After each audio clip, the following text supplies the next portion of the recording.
ఇప్పుడు మన టాలీవుడ్ రేంజ్ ఏ రేంజ్లో ఉందో అందరికీ తెలుసు. తెలుగు సినిమా స్థాయి ఈ రేంజ్కి వెళ్ళడానికి కారణం మన కంటెంటే. ఏ సినిమాకైనా కంటెంట్ అనేది ప్రాణం. సో అలాంటి కంటెంట్ని క్రియేట్ చేసేది మన డైరెక్టర్స్. నెక్స్ట్ ఫ్యూ ఇయర్స్లో కొంతమంది డైరెక్టర్స్ తెలుగు సినిమా స్థాయిని ఇంకా పెంచబోతున్నారు. వాళ్ళు చేసింది తక్కువ ఫిల్మ్స్ అయినా వాళ్ళకున్న టాలెంట్తో, విజనరీతో మన తెలుగు సినిమా స్థాయిని అయితే పెంచబోతున్నారు.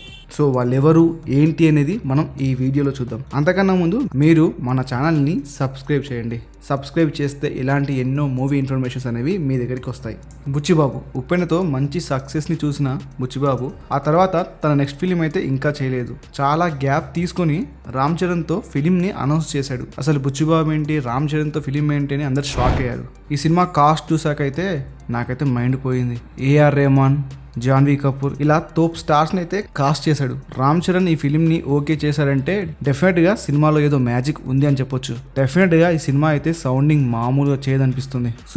బేసికల్లీ సుజిత్ చాలా టాలెంటెడ్ డైరెక్టర్. తన బ్యాడ్ లక్ వల్ల అయితే సాహో అయితే ఫ్లాప్ అయింది. బట్ ప్రజెంట్ తను ఓజీతో వస్తున్నాడు. డెఫినెట్గా చెప్తున్నా, ఓజీ అనేది బ్లాక్ బస్టర్, రాసి పెట్టుకోండి. ఇంత కాన్ఫిడెంట్గా ఎలా చెప్తున్నానంటే తన టాలెంట్ మీద నమ్మకంతో. దీనికి ఎగ్జాంపులే ఓజీ టీజర్. ఓన్లీ ఓజీ మాత్రమే కాదు, సుజిత్ నెక్స్ట్ ఫిలిమ్స్ వచ్చేవన్నీ కూడా టాలీవుడ్ ని నెక్స్ట్ రేంజ్ లో తీసుకెళ్లేవి ఉంటాయి. ఇప్పుడైతే ఓజీతో వస్తున్నాడు. షూట్ షాట్ ఓజీ అనేది బ్లాక్ బస్టర్. నాగశ్విన్, ప్రభాస్తో సినిమా అనగానే నాగశ్విన్ ఏంటి, ప్రభాస్తో సినిమా ఏంటి అని అనుకున్నాం. కానీ కల్కి టీజర్ చూసాకైతే మైండ్ బ్లాక్ అయిపోయింది. అసలు ఏమైనా ఉందా టీజర్ అయితే?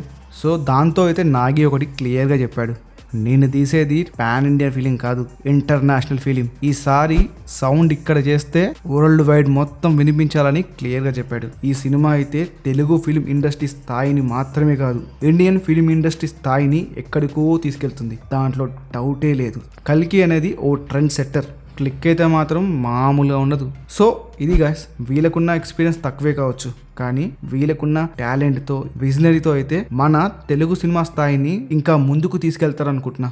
దీనిపై మీ అభిప్రాయం ఏంటి? ఇంకా ఏ డైరెక్టర్ మన తెలుగు ఫిల్మ్ ఇండస్ట్రీ స్థాయిని పెంచుతాడనుకుంటున్నారో కామెంట్స్లో చెప్పండి.